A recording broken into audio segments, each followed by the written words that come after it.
This glider ended up in a storage box, kind of like that ceramic ashtray you made in junior high, or those bouillon cubes you bought when you thought you'd get into making a lot of soup.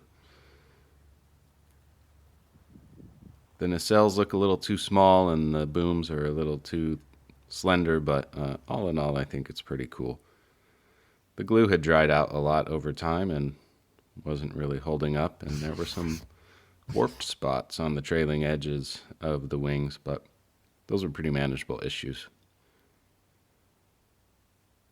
If you don't want to spend a bunch of money on a drone and be one of those people that flies a drone, but you do want some non-static shots of your gliders or some other moving thing, you can make a zip line.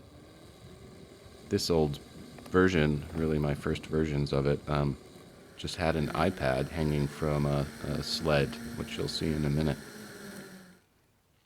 Then I got a phone that could shoot 4K, and the videos actually got worse with a lot of distortion. I think because the phone was so light that there was no natural vibration dampening. So here's a test shot of the zipline system with my gimbal attached to it, which I eventually tried out. I guess I was hesitant of putting more expensive equipment at risk, but so far no destruction. The best wheels to use are the ones that have a bearing, obviously, but I guess it took me a minute to figure that out. If you go to the hardware store, you can find those. I used some old pencils for axles and a bunch of strips of chipboard and glue to hold everything together, so pretty inexpensive.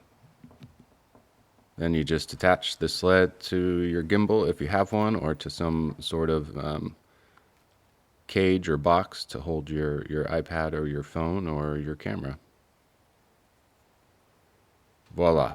So it's really difficult to capture a small, fast-moving object on video and have it look decent. And then if you add to that the complications of trying to set a line that has a good angle and has the proper tension, that has a reliable braking system at the end to catch the sled, in this case just like a paper roll, actually works fine.